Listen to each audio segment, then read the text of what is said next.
여호와는 질투하시며 보복하시는 하나님이시니라. 여호와는 보복하시며 진노하시되 자기를 거스르는 자에게 여호와는 보복하시며 자기를 대적하는 자에게 진노를 품으시며, 여호와는 노하기를 더디하시며 권능이 크시며 벌 받을 자를 결코 내버려 두지 아니하시느니라. 여호와의 길은 회오리 바람과 광풍에 있고 구름은 그의 발에 티끌이로다. 오늘 6번째 시간입니다. 나홈에 대해서 같이 은혜를 나누는데, 소선지자들에 대한 핵심적인 메시지 주제는 회복이라고 말씀드렸어요. 회복이라고 하는 것은 우리에게 소망이 되고 위로가 됩니다.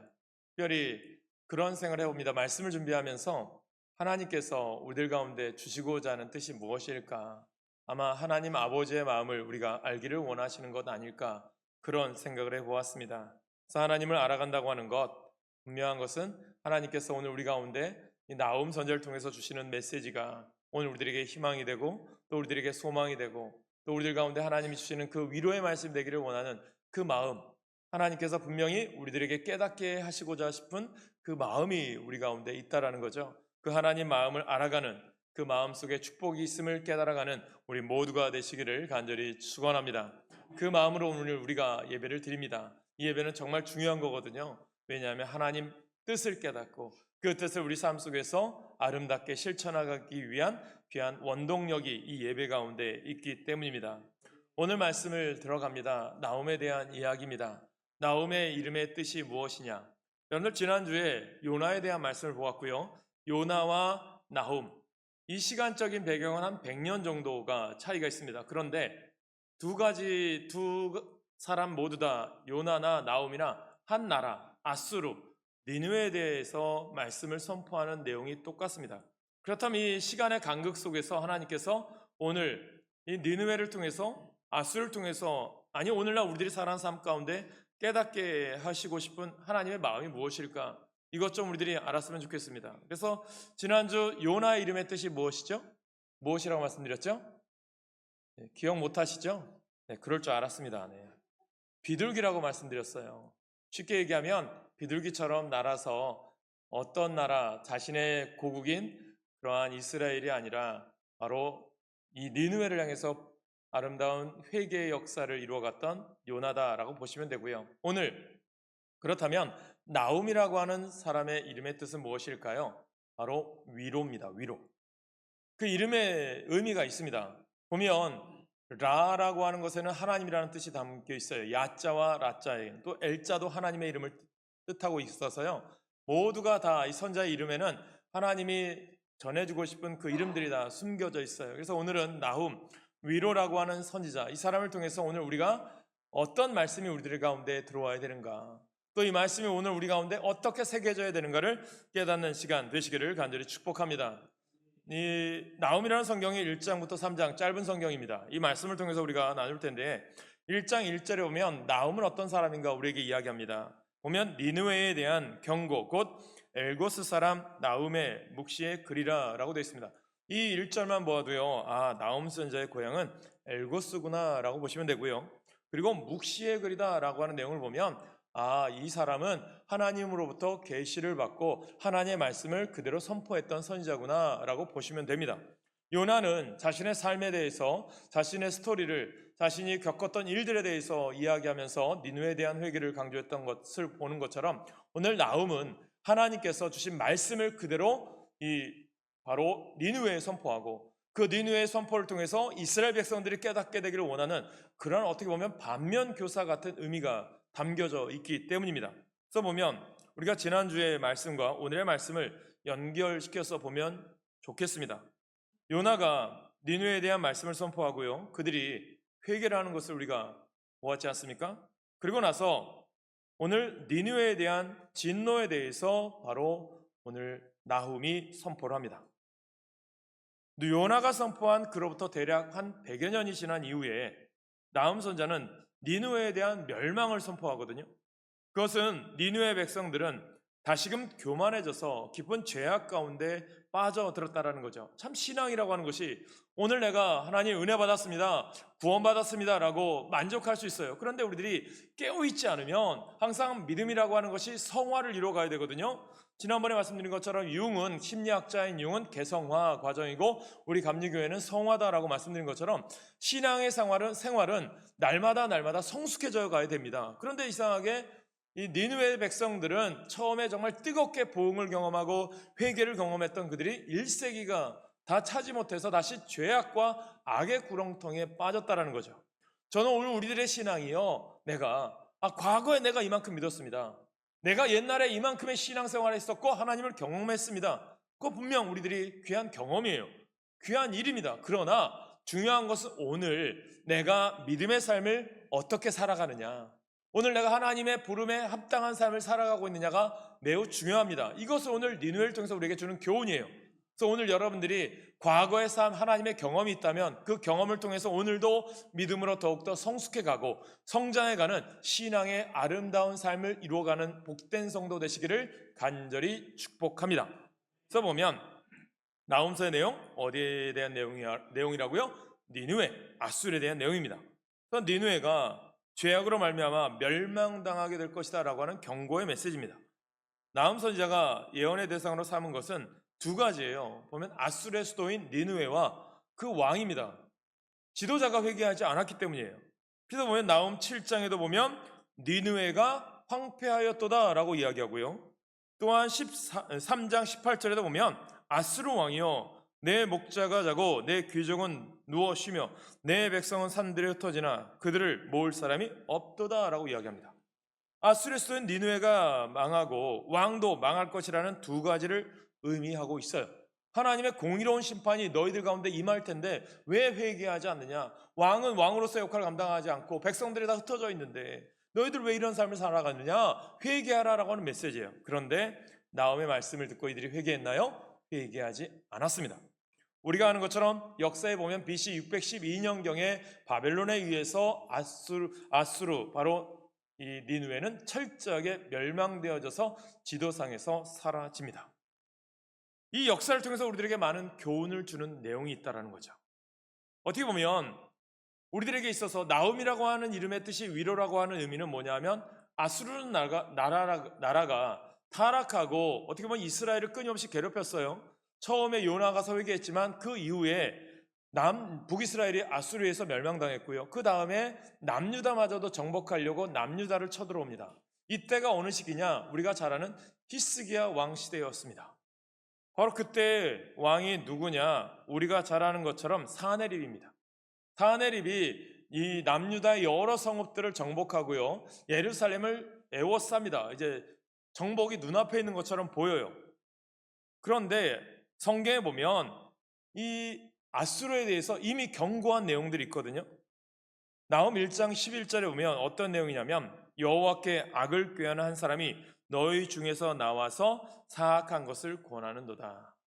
이 말은 뭐냐면 우리들에게 있어서 나훔서를 통해서 아수르여, 당신들 사악한 것에 넘어가지 말라, 하나님의 말씀을 듣고 회개하라 라고 하는 말씀인데 어떤 일이 있느냐, 북이스라엘도 멸망시켰고요, 남유다로 쳐들어갔는데 남유다를 쳐들어갈 때 그들을 유혹한 사람이 누구냐면 아수르의 군대장관 랍사게입니다. 그 유다 성읍들을 정복하고 정복을 하기 위해서 예루살렘 성을 포위해버렸어요. 그리고 나서 이들이 어떻게 했느냐, 니느웨 백성들, 이 아수르의 군대가 예루살렘 성을 향하여 예루살렘 거민들아, 너희들의 여호와 믿지 말아라, 여호와를 의지하면 승리한다는 히스기야 왕의 말을 믿지 말라, 거짓이다 라고 얘기합니다. 그때 이러한 어려움 가운데 어떤 일이 있느냐, 우리가 성경에 보면 아는 것처럼 히스기야 왕이 랍사게에게 보낸 이 편지를 펴놓고 벽을 향하여 하나님 앞에 통곡하며 간절히 기도했습니다. 그때 하나님께서 어떤 일이 일어나죠? 이 히스기야 왕의 기도를 통해서 하나님께서 18만 5천 명에 되는 아수르의 군대를 물리치는 기적을 경험하게 됩니다. 이러한 것들이 다 어떻게 보면 아수르에 대한 경고인데 그 경고를 듣지 않아서 이런 일을 경험하게 된다는 거죠. 오늘 우리들이 깨달아야 됩니다. 사랑하는 성도 여러분, 하나님은 끊임없이 오늘도 우리들에게 말씀을 통해서 하나님의 귀한 성경을 통해서 우리에게 깨달음을 준다는 거죠. 그 깨달음을 내가 들었다면 어떻게 해야 되느냐? 깨달음을 들었으면 내 삶이 잘못된 것들은 회개하고 바로 고쳐나가야 된다는 거예요. 그런데 우리 인간들이 이상하게 교만하거든요. 이상하게 들으려고 하잖아요. 저는 오늘 여러분들의 예배 자리에 나오셨다면 이 자리에 그냥 나온 게 아니라 말씀을 듣고 하나님, 내가 주님 뜻대로 살겠습니다. 내가 오늘 물질을 벌어도, 내가 오늘 주님 앞에 내가 건강하는 것도 하나님의 일을 위하여 감당하겠습니다. 가족을 위해서, 또 이웃을 위해서, 세상 사람들 향해서 복음을 전하는 자의 삶을 살겠습니다라고 결단하시길 간절히 축복합니다. 믿음의 사람들은 선한 영향력을 끼치는 거거든요. 나쁜 영향력이 아니라 선한 영향력을 끼치셔야 돼요. 그래서 여러분 가운데 하나님의 복이, 하나님의 은혜가 넘치는 삶을 사시기를 간절히 축원합니다. 그래서 보면 하나님께서 끊임없이 나훔을 통해서 아수르에 대한 멸망을 이야기하죠. 나훔 3장 8절, 3장 10절에도 이야기합니다. 멸망에 대해서 이야기하죠. 노아몬이라고 하는 지역에 대한 멸망을 얘기했고요. 또한 그 이후에 하나님께서 계속해서 나훔을 통해서 예언을 합니다. 보면 끊임없이 하나님께서 나훔의 예언은 BC 701년경부터 BC 664년 이후까지 계속돼요. 그리고 그때마다 이사야와 미가와 또 우시야, 요담, 아하스, 히스기야 왕 때 이 두 예언자 이사야와 미가가 예언을 했고요. 그들의 예언이 끝나자 하나님께서는 나훔을 일으켜서 히스기야, 므낫세, 암몬, 요시야 시대에 계속해서 하나님의 말씀을 전하게 했습니다. 사랑하는 성도 여러분, 오늘 우리들은 깨달으셔야 됩니다. 나훔이 왜 니느웨에 대한 멸망을 이야기했을까? 이것은 니느웨에 대한 멸망만이 아니라 이스라엘 백성들이여 너희들 깨어나야 된다.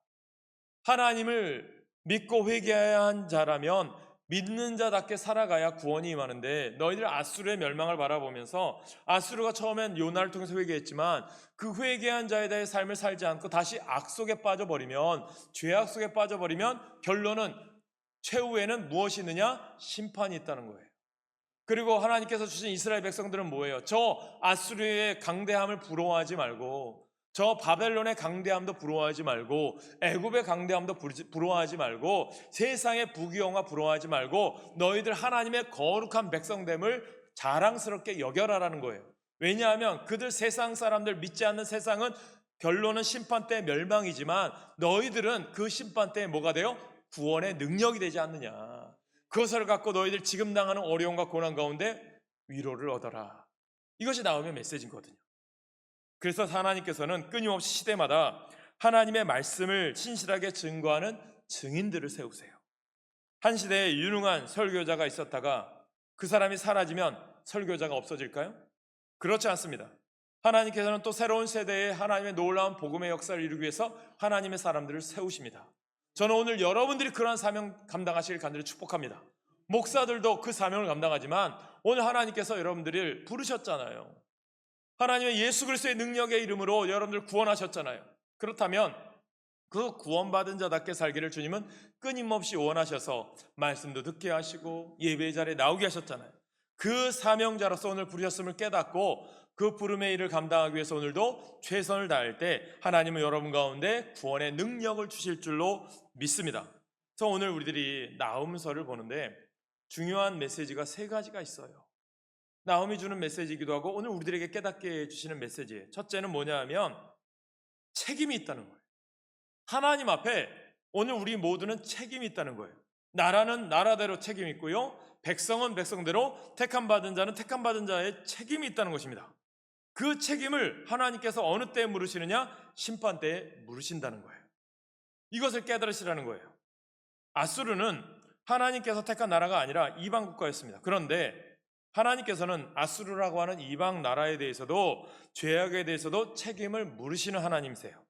그래서 나훔 1장 2절에 보면 오늘 같이 읽은 말씀이죠. 같이 한번 다시 읽을까요? 시작. 여호와는 질투하시며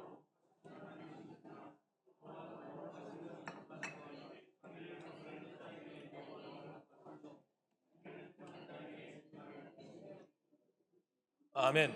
이 말씀을 보면 우리들이 좀 불편할 수 있어요. 하나님은 사랑의 하나님이고 은혜의 하나님이고 긍휼의 하나님이셔야 되는데 오늘 보니까 보복도 하시고 진노도 하실 수 있어요.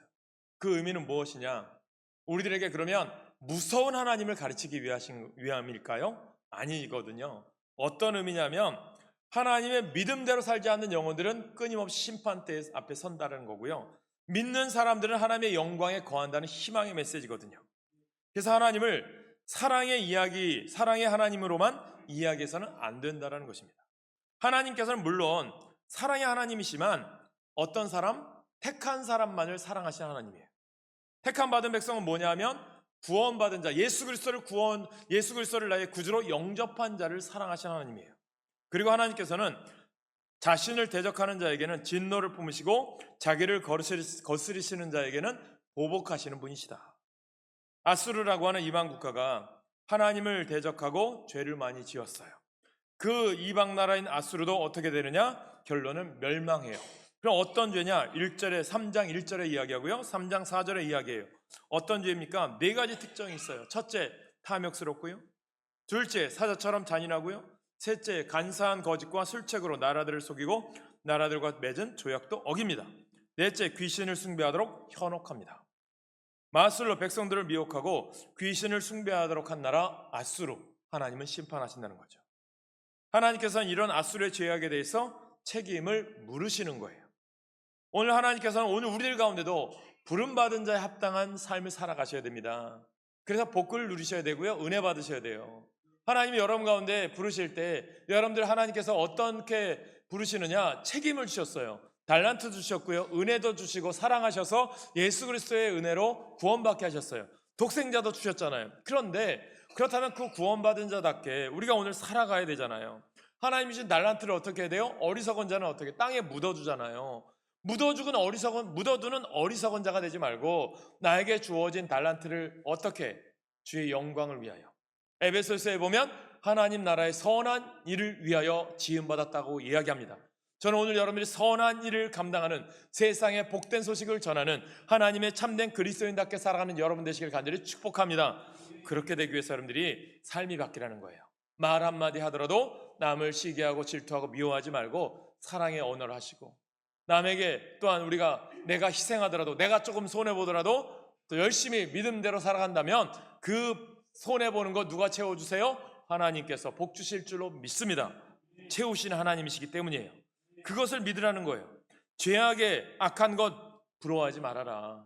사탄의 유혹 여러분들 물리치라는 거예요. 그래서 1장 11절에 보면 여호와께 악을 꾀하는 한 사람이 너희 중에 나와서 사악한 것을 권하는도다. 이 사악한 것을 히브리어로는 벨리알이라고 합니다. 고린도후서 6장 15절에 보면 이 벨리알이 뭐냐? 그리스도와 벨리알이 어찌 조화되며 믿는 자와 믿지 않는 자가 어찌 상관하며 라고 되어 있습니다. 벨리알은 사탄의 별명이에요. 그러므로 아수르의 왕 사네립은 여호와 하나님께 대적하고 사탄을 숭배하도록 열국을 미혹한 것입니다. 하나님께서는 이런 죄악에 대해서 무엇한다고요? 책임을 물으시는 하나님이시다. 하지만 하나님께서는 진노하시되 속히 진노하지 않으십니다. 왜요?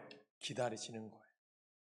하나님께서는 온 우주 만물 피조 세계를 다 다스리세요. 하나님께서 꾸짖으시며 바다도 꼼짝 못하게 하시고 회오리 바람도 꼼짝 못하게 하시고 구름도 하나님의 발 아래 티끌먼지에 불과하다는 것입니다. 피조 세계를 다 다스리시는 하나님께서 노하기를 더디하세요. 이것도 하나님의 중요한 속성 중에 하나입니다. 왜요? 오래 참으시고 기다리시는 거예요. 오늘 우리를. 그런데 사람들은요, 하나님의 오래 참으심을 멸시합니다.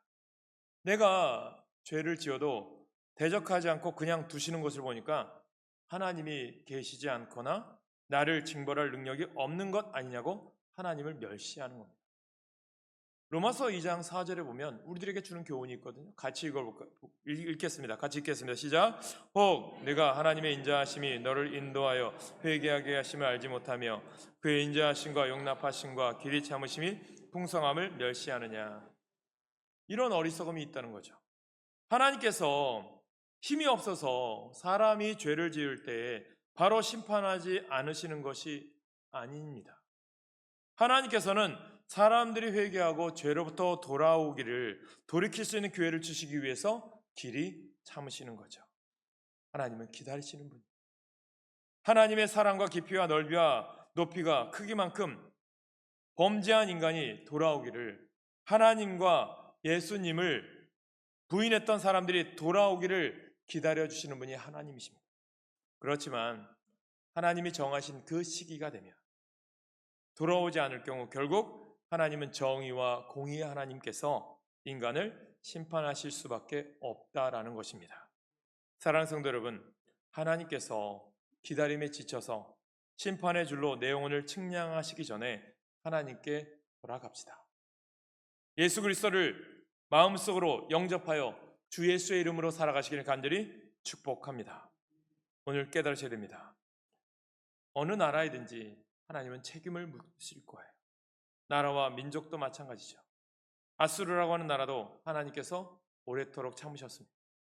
니느웨가 회개한 후 하나님께서 100년을 참으셨고 또 그로부터 수십 년을 참으시다가 결국 612년 BC 612년에 바벨론 군대에 의해서 아수르를 완전하게 멸하신 것입니다.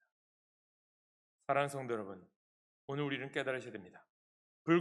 불과 칼이 아수르를 멸망시킬 것을 우리는 압니다. 오늘 우리는 깨달아서 오늘 이 시대의 심판과 멸망을 바라보면서 오늘 우리들이 어떠한 삶을 살아가야 될까? 나라와 민족도 때가 되면 하나님이 심판하시지만 더 중요한 것은 오늘 우리를 향한 개인적인 삶에 대해서도 하나님은 책임을 물으실 때가 있습니다.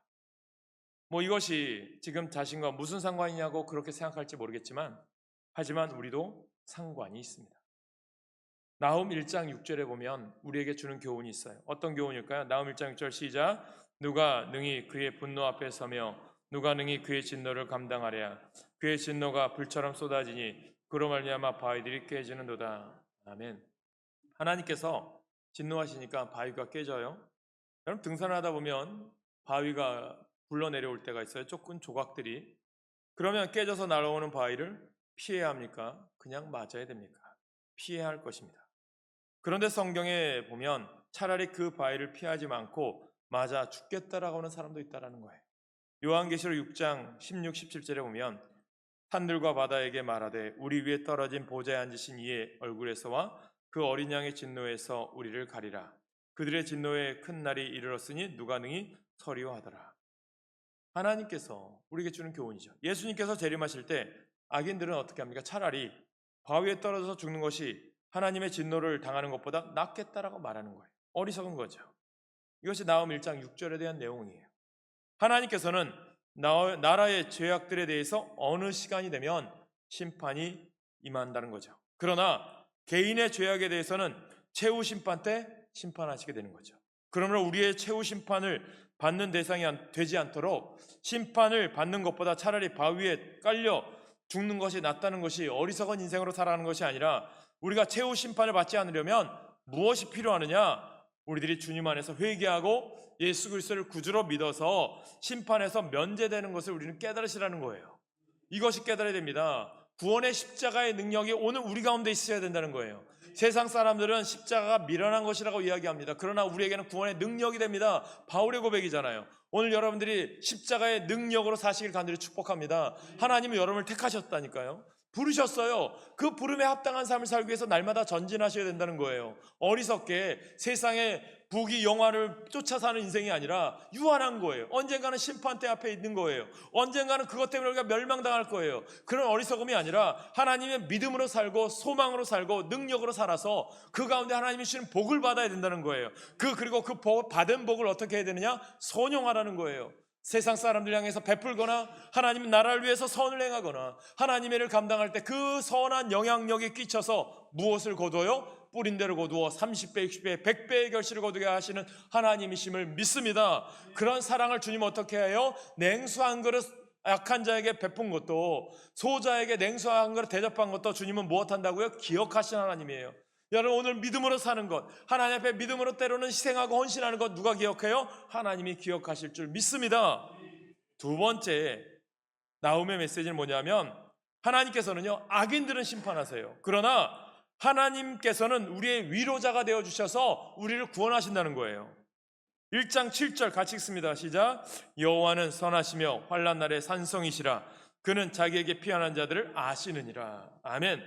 악인에게는 심판이야도 하나님을 의뢰하는 자에게는 하나님의 돌보심과 위로가 있습니다.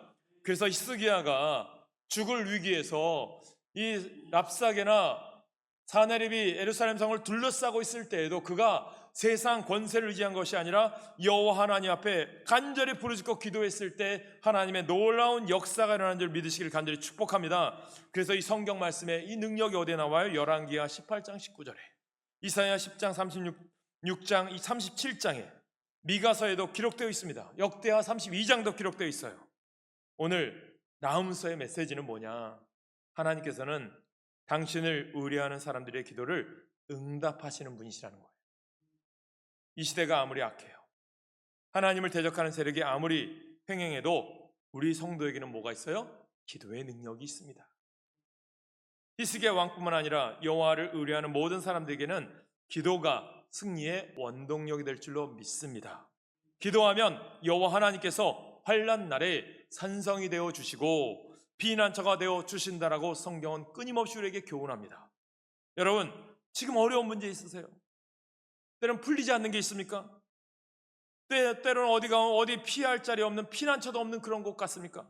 그러나 오늘 여호와 하나님이 나의 피난처 되어 주시고 여호와 하나님이 나의 산성이 되어 주시는 줄 믿으시길 간절히 축원합니다. 그렇게 하기 위해서는 기도하는 여러분 되시길 간절히 축복합니다. 그러면 위로의 하나님이 여러분 가운데 함께 하실 거예요. 나머지 세 번째 나홈의 메시지는 뭡니까? 하나님의 은혜를 받아야 살아갈 수 있다는 거예요. 중요합니다. 나홈이 예언하기 이전에 100여 년 전에 아수르의 수도 니느웨는 말씀드린 것처럼 요나를 통해서 회개와 부흥의 역사가 일어났습니다. 아수르 왕으로부터 시작해서 아수르의 수도 니느웨의 좌우를 분별하지 못하는 어린 아이만 12만 명이라고 했으니까 어른들까지 다 합치면 60만 명 이상 되지 않을까 생각해 봅니다. 그런데 이곳에 니느웨가 심판의 메시지를 전할 때에 어떤 일이 일어납니까? 왕부터 시작해서 모든 백성들이 회개를 합니다. 그때 하나님의 놀라운 역사가 일어나서 하나님의 심판이 면해지게 됩니다. 하나님이 돌이키신 거죠. 니느웨의 구원이 임하게 되었습니다. 이처럼 니느웨는 위대한 부흥의 현장이 되었어요. 그런데 3대, 4대, 100여 년이 지나니까 니느웨는 인류 역사상 가장 악한 세대가 되어버렸습니다. 참 안타까운 거죠. 경건한 자의 후손이 가장 불경건한 자가 되어버렸어요. 그러므로 하나님의 은혜는 핏줄을 따라가지 않아요. 하나님 아버지가 은혜 받았다고 자녀가 꼭 은혜 받는 것은 아니잖아요. 아버지가 목사나 직분자라고 해서 자녀가 저절로 은혜 받는 것 아니잖아요. 자녀도 하나님 앞에 기도해서 하나님의 은혜를 받아야 하는 거예요. 하나님의 은혜는 핏줄을 따라가는 것이 아니라 하나님 앞에 각자가 은혜 받아야 된다는 것입니다. 그 은혜가 오늘 여러분 가운데 임하기를 간절히 축복합니다. 여러분의 기도와 여러분들의 믿음이 자녀에게 전달되어져야 되고요. 여러분들의 소망과 기도가 자녀들과 남편과 아내에게 전달되어져야 합니다.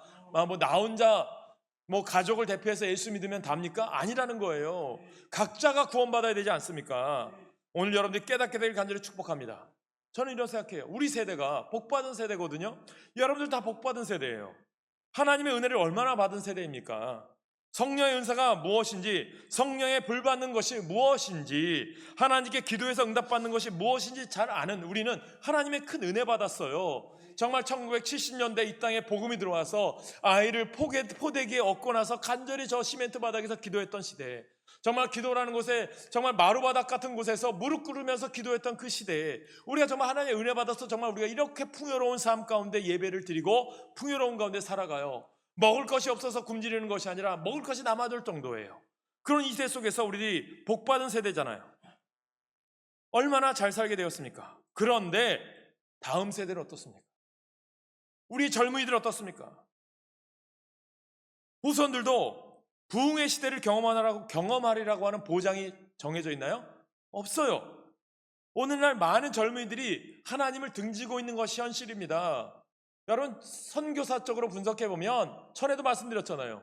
세계의 여러 민족 중에 미전도 종족이 있습니다. 그 구분을 두는 이유가 뭐냐면 그 나라의 종족 중에 복음화율이 2% 이하면 미전도 종족으로 치거든요. 이 땅에 많아요. 그런데 보면 우리나라에도요, 우리가 젊은 세대가, 다음 세대가 복음화율이 몇 퍼센트인 줄 아세요? 2%가 안 된다고 해요. 그만큼 이 시대가 어려운 거예요. 오늘 많은 젊은이들이 하나님을 등지고 떠납니다. 하나님의 말씀을 들으려고 하는 열정과 열망이 사라져버린 시대에 살아가요. 왜 그럴까요? 우리 믿음의 세대들이 다시 깨어야 한다는 거예요. 오늘 우리들이 하나님 앞에 믿음으로 바로 서가야 된다는 거예요. 예수를 믿어도 바로 믿어야 된다는 거죠. 하나님을 두려워하지 않습니다. 많은 젊은이들이 정신이 공허해지고 있습니다. 아이들은 어떻습니까? 어린아이는 좀 괜찮습니까? 자녀들에게 올바른 신앙의 유산을 물려주지 않는데, 성경 말씀과 신앙의 모습들이 우리 가운데 보이지 않는데 무엇이 자녀들에게 복음이 전해집니까? 우리는 부흥을 체험한 기성세대이지만 젊은 세대에도 부흥이 일어나도록 기도하라는 하나님의 명령이 나음서에서 우리에게 주는 교훈입니다. 우리 세대가 은혜 받았다고 해서 후손들이 저절로 은혜 받는 것은 아니라는 것 아니겠습니까? 그러므로 우리는 후손들을 위해서 부흥이 일어나도록 기도하셔야 되고요, 하나님의 일꾼으로 세워져야 한다는 거예요.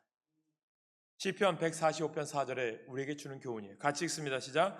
대대로 주께서 행하신 일을 크게 찬양하며 주의 능하신 일을 선포하리로다. 아멘.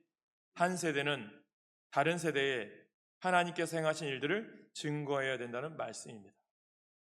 여호수아에서 보십시오. 여호수아가 나와 우리의 가정은 오직 주 여호와 하나님만을 섬기겠나이다. 그런데 사사기에 들어가면서 여호수아와 그 시대의 장로들은 여호와를 알았건만 다음 세대는 여호와를 알지 못하였더라라고 이야기합니다. 하나님께서는 이스라엘 백성들에게 길을 가든지 앉든지 서든지 자녀들에게 하나님의 말씀을 가르치고 증거하게 했습니다. 후손들을 위해서 기도하면 하나님께서 응답해 주십니까? 응답해 주세요. 145편 19절이에요. 같이 읽습니다. 시작. 그는 자기를 경외하는 자들의 소원을 이루시며 또 그들의 부르짐을 들으사 구원하시리로다. 말씀은 약속하잖아요. 오늘 우리들이 그 믿음 가운데 서시길 축복합니다. 우리가 풀어가야 될 숙제예요. 말씀을 마무리합니다. 그럼 나음서가 1장부터 3장까지 있거든요. 이번 한 주간 여러분들이 한번 시간을 보고 시계를 보고 한번 읽어보세요. 10분이면 다 읽을 겁니다. 10분도 안 걸릴 수도 있어요. 여러분들이 10분도 안 걸리는 이 나음의 메시지, 하나님의 메시지잖아요. 평생 한 번도 안 읽고 천국에 가면 나음 선자를 만나면 얼마나 우리가 부끄럽겠습니까? 오늘 나음서는 우리 각자의 인생이 하나님 앞에 책임성이 있다는 것을 우리들에게 엄중하게 선포하고 있는 말씀입니다. 그리고 우리도 은혜 받고 우리의 후손들도 은혜 받아야 된다라고 우리에게 가르쳐주고 있거든요. 또한 우리 성도들이 어렵고 흑암이 가득한 이 시대에 의지할 것은 기도뿐이라고, 기도를 통해서 여호와의 환난 날에 피할 곳이 오직 여호와 하나님의 능력이고, 그렇다면 하나님 우리 가운데 산성이 되어 주실 것이다라고 하는 것을 우리들에게 권면해 주고 있는 말씀이에요. 오늘 책임, 증거, 도전을 받아들이셔서 저는 여러분 가운데 오늘 나움의 메시지가 나에게 주어진 숙제임을 믿고 다시 한번 이 시대가 부흥하고 하나님의 기쁨 가운데 서는 역사가 일어나기를 간절히 기도합시다.